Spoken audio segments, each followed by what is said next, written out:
First of all, we just want to start off by saying thank you for taking the time and coming to SOSJ to talk to us. We are very excited for you to be here today, and we're all nervous, but we're very excited. We're all definitely very nervous. If it's all right with you, we just wanted to start by explaining to our listeners what our mission is here on Social with the Side of Justice. Our main theme this year is the lack of diverse representation in literature, film, education, and government.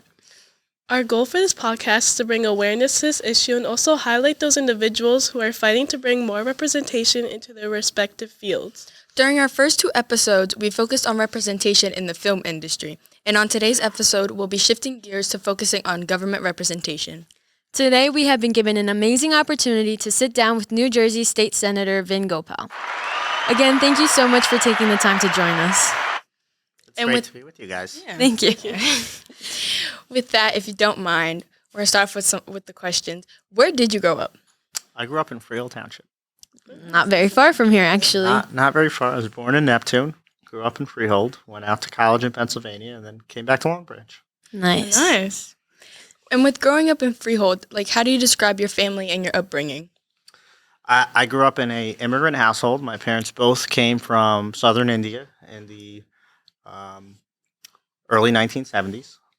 So I had a lot of cultural clashing, like a lot of immigrant families did. And now, you get a couple therapy sessions here and there to figure out what went wrong, what didn't. I'm teasing partially. But we had a very close-knit Indian American family, so we had a good time. When do you think you actually became accepting of your own identity? Probably closer in my 20s. We all have different moments that go through us. I had a moment that it was right after September 11th, and I was in Red Bank, not too far. I was in high school, and probably my fault. I was driving. Wasn't a great driver. I was like 17 or 18. But I had gone around a turn, didn't see, and they were nowhere near. And they screamed out at me, "Learn how to drive, you terrorist!" Wow. And that was like right at the height of that. So you have these different moments, and I'm sure all three, if you're all three of you are from immigrant families, you have different moments. And it helps try to define you, guide you, make you better people, try to understand the people around you.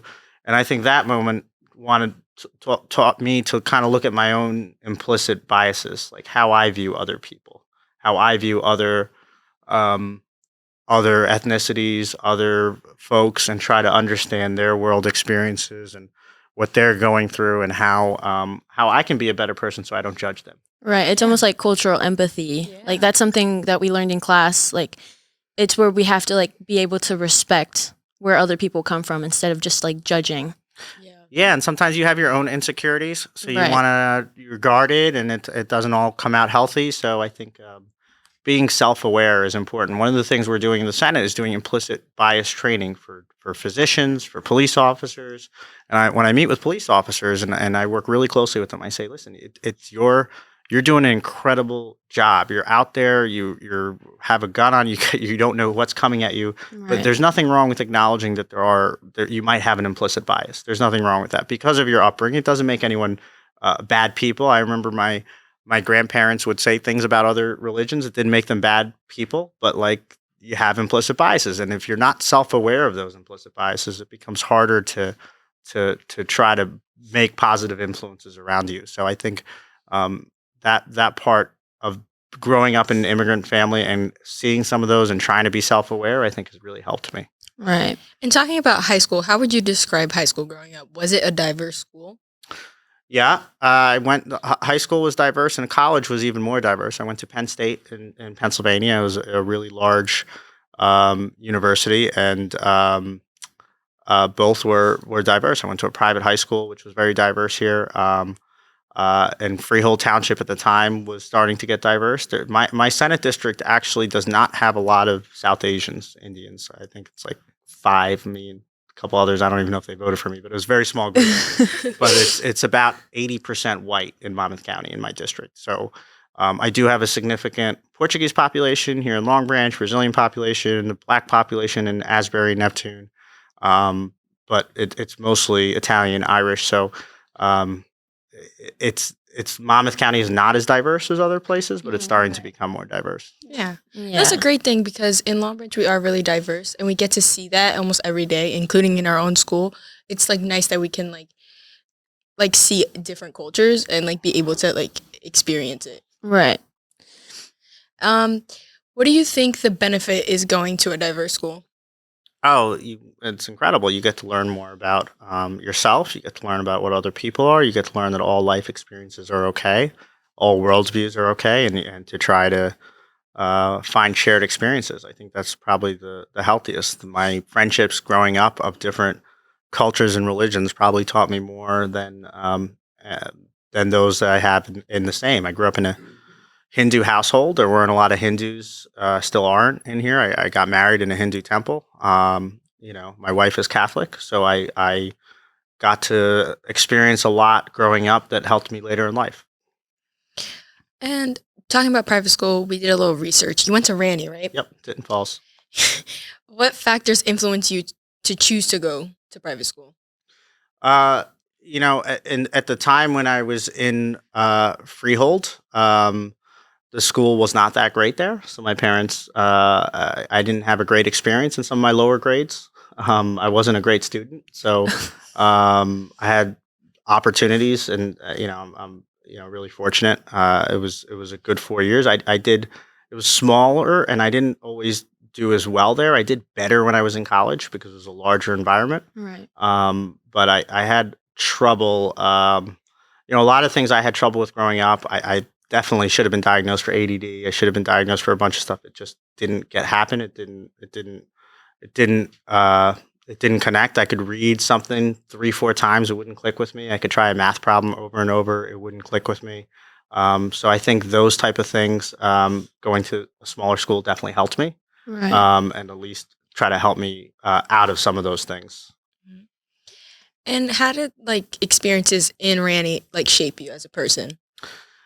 It was very diverse. It was probably about mostly, there's a lot of South Asian kids there. There's a lot of Puerto Rican American kids. There are a lot of black kids. It was more diverse than the other areas. Now, I went to there a long time ago, so I don't know how it is now. It was almost 20 years ago. So I think that now we are seeing. Now I know, there are more schools. You see diversity in Long Branch. You see diversity in Red Bank. Red Bank Regional is becoming one of the most diverse schools that exist. 20 years ago, that wasn't the case. Freehold Borough is way more diverse now. That wasn't the case 20 years ago. So I think there is more diversity. There is more inclusion. It was a different world back then. It was less. You couldn't even. I remember there was one kid in school that was openly gay, and that was like a big deal across everything. And it's just so different now. Yeah, it is. I feel like more people are more accepting of others, and kids are more accepting. That wasn't the case. That wasn't the case in 2002. Yeah. Switching gears, did you always want to be a politician? No, I always was interested in politics. I would go to a lot of anti-war protests. The war in Iraq was happening in the 2000s, so I'd go to all the anti-war protests. I would try to just get interested. I'd do internships in Congress and for different elected officials. And then I ran for office the first time when I was 26, 10 years ago, and I lost by a really large margin. There's literally nobody who voted for me. I got really few votes. But I learned a lot that election. I learned everything what not to do the next time. Nice. The next time I tried again, I was successful, knocked on a lot of doors, and really enjoyed it. If not a politician, what would you be? So unfortunately, New Jersey state legislature is only part-time. New Jersey State Senator gets paid $49,000 a year, no benefits or anything. So every state legislator has to have another job. So my other job is I own a laundromat. Nice. Oh, that's nice. That's cool. Nothing to do with politics. Nothing to do with politics, exactly. Well, with that, we saw you did EMT volunteer hours in high school. Mhm. Was that something you wanted to do instead of politics At the time. at the time? Yeah, I was an EMT for a while. I also taught CPR and first aid for the Red Cross. I loved working with police officers and firefighters and EMTs, and I thought maybe to become a paramedic, maybe become a nurse at some point. It was really hard for me again because I struggled with in school. Like I just could not focus. I could not take a standardized test. I couldn't, and I had a lot of trouble in high school. So it was hard for me to take. It was hard for me to take any test to try to get an advanced degree. Like even if I practiced all for weeks, it wouldn't have mattered. And how far along were you in the process of like EMT wise? I did it for about 5 years. I did a couple thousand calls. So I volunteered with the Freehold First Aid Squad, the Colts Neck First Aid Squad, and the West Long Branch First Aid Squad. And now really I'm cool. on now I'm on Long Branch now. Yeah, and now I'm in Elberon. Speaking about like your EMT hours, you mentioned earlier that you went to Pennsylvania for college. Mhm. So did those volunteer hours actually help you get into that college, like university? I think so because my grades weren't great. So I think a lot of the volunteer stuff I did help. I mean, my grades weren't terrible. I did better in like history and stuff, but math and science I just really struggled with. Yeah. And with that, we're going to take a quick break, but when we come back, we'll be diving deeper into Senator Gopal's experiences.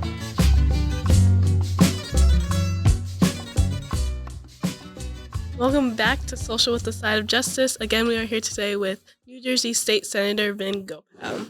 So we noticed in our research that your parents immigrated to the United States.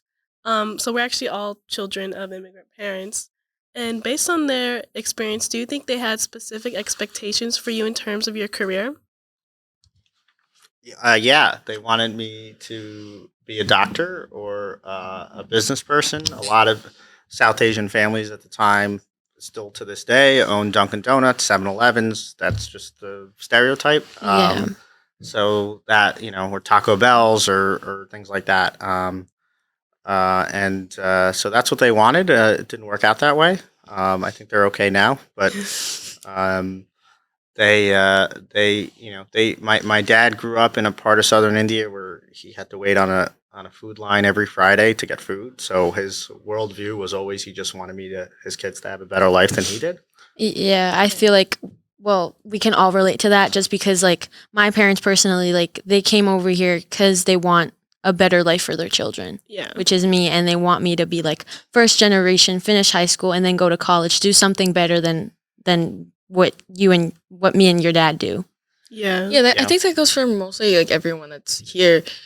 Like, being part of here and, like, seeing that your parents grew up a certain way. And, of course, like, every single time, like, you do something wrong, they're going to be like, well, in my time, it wasn't like that.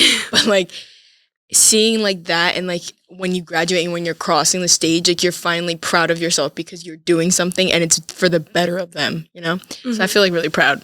Yeah. As a teenager, how'd you handle all these expectations? It was tough. I mean, it's not just. I'm sure a lot of immigrant families go through this, but my parents, especially when it came to dating, they're like, "Don't date. Oh, you're gonna get married. You need to have a kid tomorrow." So it was like it was that extreme.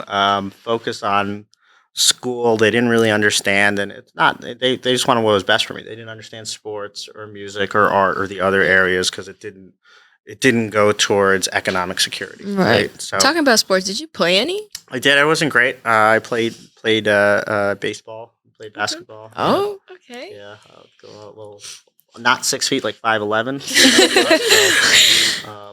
The height had some advantages, but I think that's a challenge, right? Do you guys have or sense immigrant families nowadays? Like, is there still that resistance to non-academic goals when it comes to, like, if you say, hey, I'm going to go take an instrument or I'm going to go play tennis or whatever it may be, is there more resistance or is it now more accepting? Well, I'd say it's almost like, for me, it's almost more accepting because they say, like, if you play a sport, like, that helps you get into, you can get a scholarship and go to college for that if you really, like, stay dedicated to that sport and also, like, your academics. Especially, like, also with instruments and clubs that they offer here at school. Like, when you join those clubs, like, they're like, oh, yeah, like, if you're, like, more dedicated into that, like, that can help you get into college or a university. For me, I'm, like, growing up in a Brazilian and a Portuguese household, so, like, for them, they're always at work, but I'm more hard on myself because I want to make them proud and like they're what matters to me. But like the pressure is extreme. Like those expectations, like you see them, but you also set them for yourself. So like it's really hard. I feel like there's more resistance in my household because it's always grades on top. Grades always first, and then anything else. Yeah, so like everyone just has like different, their families obviously have different, Expectations. yeah, for their children. What was your parents' reactions when you told them you were going into politics? They thought they were going to be supporting me for the rest of their life. They didn't think it would be possible. There's assumptions, and people make this. The thing I realize is people are always wrong. So if you ever watch TV and you watch CNN or Fox or MSNBC, they're always wrong. They said that someone named Barack Obama, his middle name's Hussein, never could be president. They said Donald Trump, they could never be president. They're always wrong about what they're predicting, and so that's what they assume. They said this is a really white county. You're brown. You're not going to get elected. There's never been a Democrat that's been elected to the Senate in decades here, and so that was the immediate assumption. They're like, "Oh, you should move to Edison or somewhere if you want to do politics, right? You shouldn't."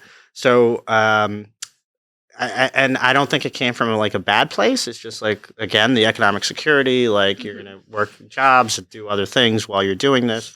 I also joined the IBEW, so I was for last 12 years I've been part of that union. It's the Electrical Workers Union.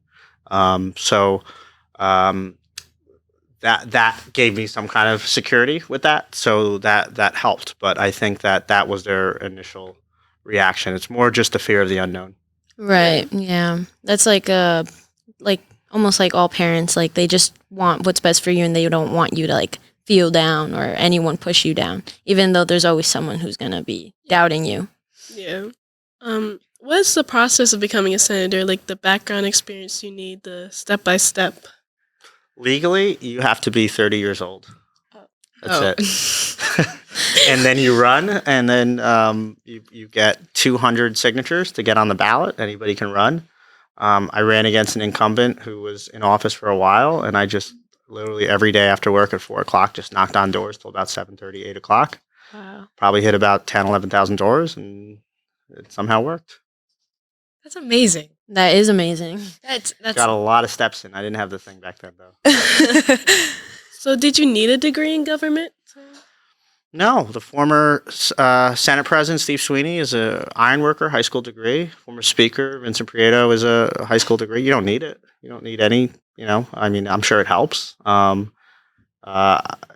Everything helps. I got my master's degree while I was in the Senate, I got my master's degree over the last 4 years. I did it online at Rutgers.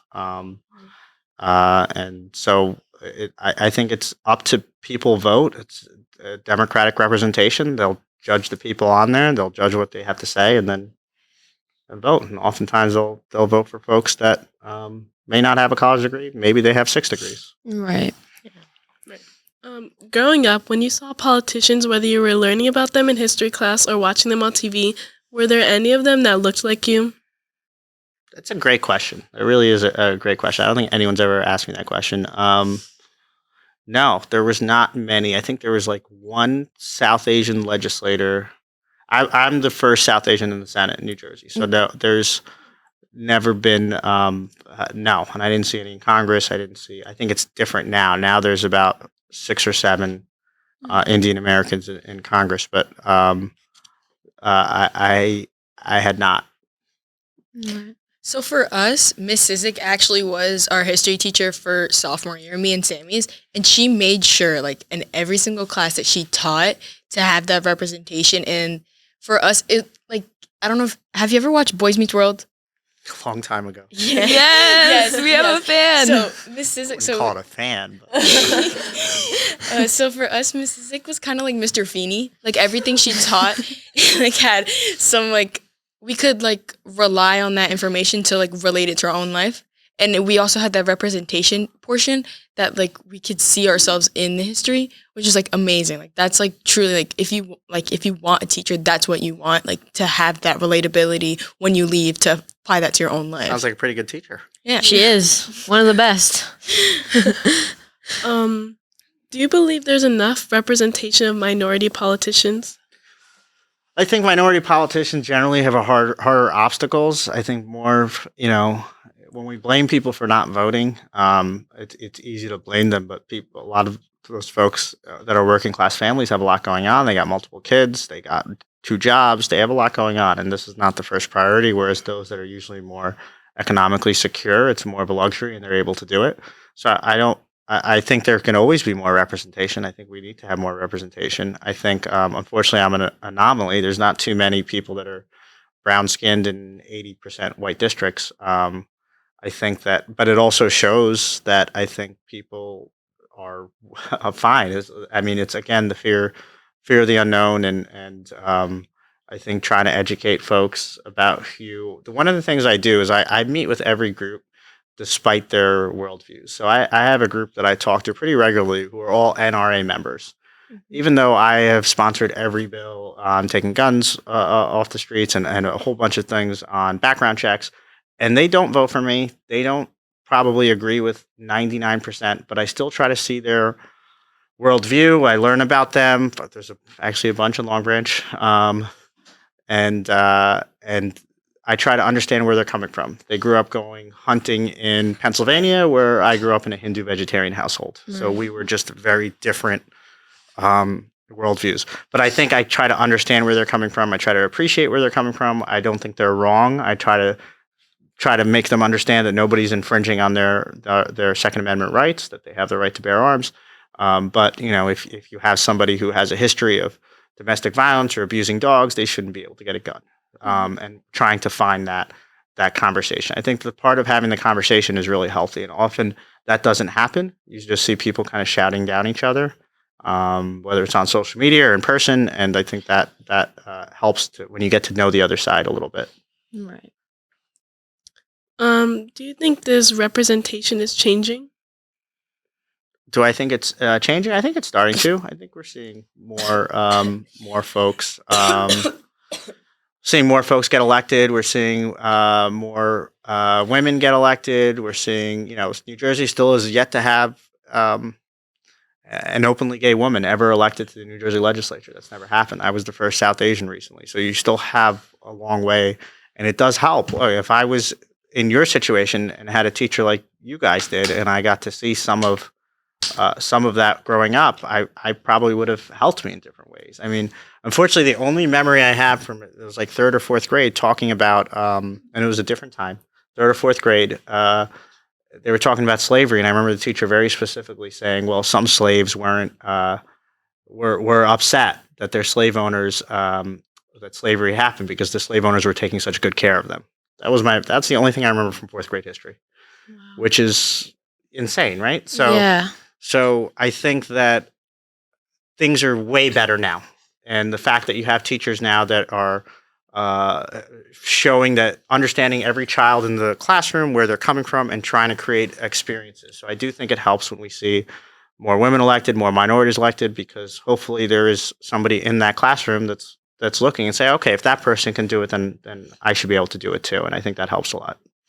Yes. How can we influence more young men and women minorities to get involved in public service?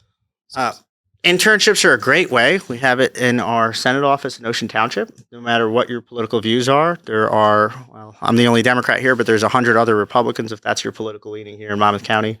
But there's internship opportunities across the board. That's how I started. It's important to go learn about government, learn about legislation, learn about policy.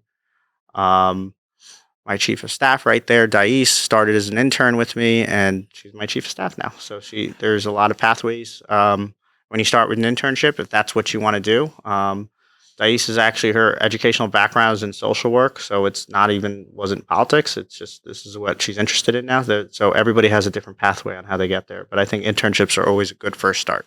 Yeah, I think that's one of so you spreading awareness about this, I feel like that's one of the main reasons why we actually do this podcast, is just to spread awareness and create that cycle and to create action, so that way more people become aware of the situation.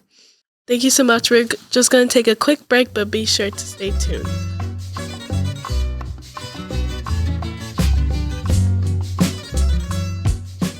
Welcome back, everyone, to Social with a Side of Justice. Today we are joined by one of New Jersey's most vibrant public servants, Senator Vin Gopal. So, Senator, did you ever have any setbacks on your journey to becoming a state senator? Yeah, first time I ran, I got crushed. I lost by a large margin, and I was like, "Oh man, people really don't want me."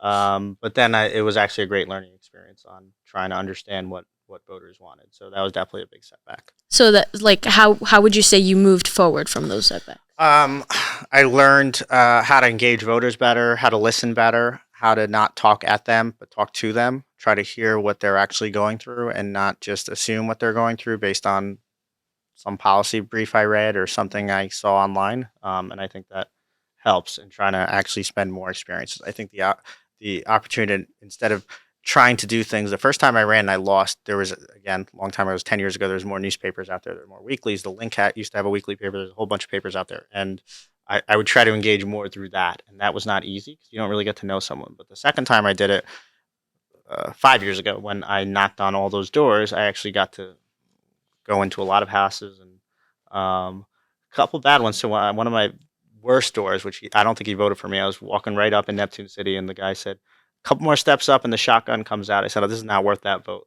A couple others, the dogs came out. There was a lot of different experiences, but a lot of people brought me in. They said, "Yeah, we'd love to chat," especially like the older retired folks. Yeah. They're like, "All right." So I'm like, I'm definitely not hitting 50 doors today. So, but that helped me a lot, and overcoming that setback and trying to actually learn what people's life experiences were. We're very glad to hear that. I feel like us ourselves, we can apply that to like in high school. Like if we do have a setback, we tend to like affect everything else with it, even if it's minor or major. But like it's the way we perceive it and the way we react towards it and like how we talk about it to other people is what's the most important thing. Like our reactions is important. Right. It also like says like what kind of person you are. Like it helps you become like, oh, like if you have a setback, like will you give up or will you continue to like to fight for what you really want? So that's like something that's really good. So we saw in our research that you were elected in 2017. Am I correct? Yep. Okay. So how would you say your life has changed since then? Um, it has been a little busier, a lot more events and things. It's hard to say no a lot. We get a couple hundred scheduling requests weekly, and we usually turn away stuff that's outside the district for the most part. But even in the district, it becomes hard. Like just on Monday, we have 4 or 5 Martin Luther King services at the same time. So we can't obviously go to all 5 of them. So we have to pick and choose. It just life gets a little busier and shuffling things around. Nice. We also saw in our research that you do a lot to advocate for easier access to mental health services. Can you just talk to us a little bit about what you're doing? Yeah, so we've increased funding. Actually, New Jersey last year in our state budget has put the largest amount of mental health funding ever. I know you have a school-based youth service program here, so to continue the funding for that. We also have the source in Red Bank. We also increased funding for districts to apply for more social workers, therapists, mental health screenings, and trying to create partnerships with nonprofit organizations that could provide mental health services. I feel like that's an amazing program to have, like especially in school. So like if we are like ever struggling or anything, like we have someone to talk to because I know with like the whole COVID and everything, like we felt like we didn't have anyone. So like like coming back and actually having someone to talk to, like that's like an amazing thing. But the thing is like also that program, it also teaches us how to react to other people. And even if you don't go in general, like it teaches you how to help other people, which is like an amazing thing. Right. I definitely agree. What would you say is your proudest accomplishment as an individual and as a public servant? As an individual, my proudest accomplishment, I think if any parent doesn't say this, my 6-month-old daughter is definitely my favorite person in the world. Um, as an elected official, one of the we did. I'm proud of a lot of legislation we did, but one of the ones we did during COVID was legalizing telemedicine for mental health services because we had a lot of people going through therapists and insurances at that time. Not that long ago, 2 years, weren't reimbursing like Horizon, Net, and all these people weren't reimbursing for virtual therapy sessions, so people weren't going. And obviously, when we started the bill. The insurance companies were fighting it tooth and nail, but through a lot of negotiations, we got to a place. So that's probably one of our proudest accomplishments that we did as an office. That's really great. That's awesome to hear. So being high school students ourselves, which educational policies or initiatives do you feel have been most impactful to our school experiences? I think fair funding. That was one of the things. Long Branch has had an increase in enrollment. Up until about 5 years ago, funding did not follow enrollment. So districts that were having lower enrollments were getting the same amount of money, whereas districts like Long Branch and Freehold Borough and Red Bank, which were getting increased enrollments, weren't getting as much money. So now you're Right. getting a lot more dollars for your actual enrollment that you should get. So I think that's probably been helped. There's also been a big increase to the school districts the last 3 years in special education funding as far as reimbursements. So all of those things I know for your very well dressed. I always make fun of these best dressed superintendent I've ever seen. I know those are all tools that has helped the school district. Hopefully, Nice. So now that you've accomplished those initiatives, what is something you are hoping to accomplish before you leave office? one of the things I'd love to look at is healthcare as a whole. It's not easy; it's a federal issue, but it's still incredibly expensive. Health insurance companies, for the most part, still charge residents in New Jersey for not providing healthcare services. If an individual has a government job, the healthcare is much better. But for those in the private sector, it's not great. They pay high premiums, and unless they're in the ER for most stuff, it's not covered. We've had a system where we've got three health insurance companies really in the state, but Horizon has about 80% of the market. And healthcare continues to go up every single year, and there's not a real good public option that really helps those people. Nice. So, when making important political decisions, who do you turn to for advice? My staff. I got a great staff. I let them a lot of times make some decisions, then I get mad when they're wrong. I have a really good staff. They work really hard. I'm really hard on them. I'm in a this is one of the few non-gerrymandered districts in the state. Gerrymandered means like, you could be a Democrat in Newark, you're going to win. You can be a Republican in Sussex County, you're going to win. This is an anomaly because this district is very, very Republican. Right. Governor Murphy actually lost district by 3,000 votes, and then about 5,000 people, Republicans, crossed over. So we have to actually work this much harder than somebody else in another county because their districts are usually accounted for. Like we shouldn't be here. So that really is a credit to our staff. Our staff works really, really hard. They know how important constituent service is. They know how important it is to make sure people have good experiences. We had a lot of folks struggling with unemployment and motor vehicles and a lot of the state agencies. So trying to help them through during COVID in the last year, I think has helped a lot, but definitely would be my staff. Right. That's amazing. I mean, I go to my mom for advice. I don't know. I don't know about you guys. I go for my best friend who's like sitting right next to me. But like talking about like the healthcare and like all that stuff, I can relate to that because since having immigrant parents, like I have to manage sometimes for them because they don't really know much, and like seeing them struggle is actually really hard. But like knowing that there's other people out there to help us is amazing. It's like an amazing thing. Yeah, folks should always call our Senate office. That's literally what we do. Is we spend a lot of our time fighting with Horizon on behalf of constituents if they get a bad thing. Sometimes they just need help, and I can't tell you. I wish more people knew that to just call our office. And if it's a federal issue, we work really well with Congressman Pallone in Long Branch. So we have, and a lot of people just don't know. They try to do it on their own, but we really encourage people to call our office and let us have a caseworker and start trying to advocate on their behalf. Nice. So I know you said that you turn to your staff for advice, but what's the best piece of advice you've gotten, whether it's politically or on a personal level? Never believe social media. No, I'm kidding. That's that's a good one. I always treat people the way you want to be treated, and I think that's important to always be civil.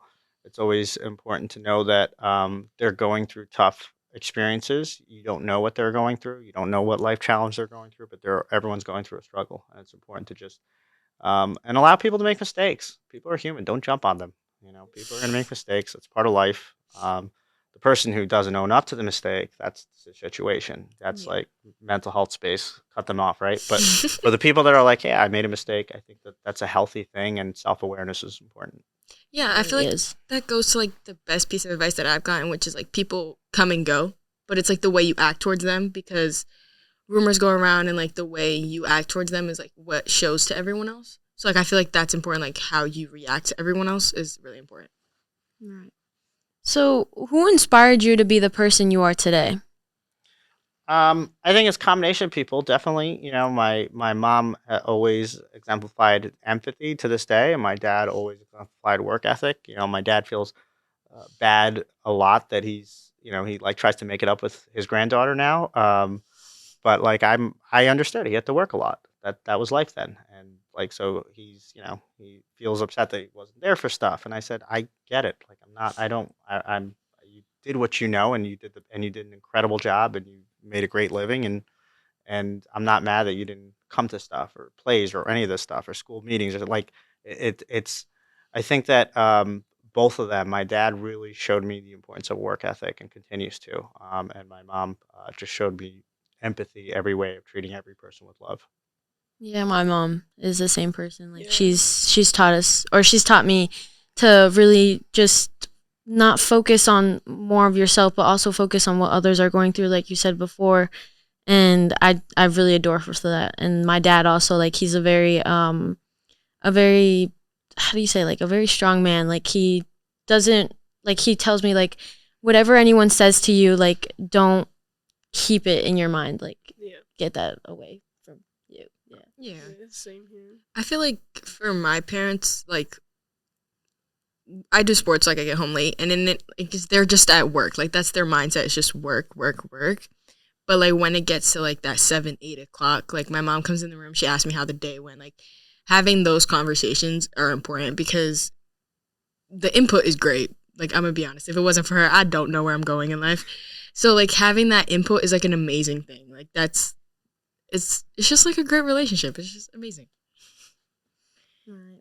So to end it off, for everyone here in the room, including us students, what advice do you have for us? To always treat people the way you want to be treated, and to make sure that you're going to see that student or you're going to see that friend who's struggling. It's always important to try to lift them up.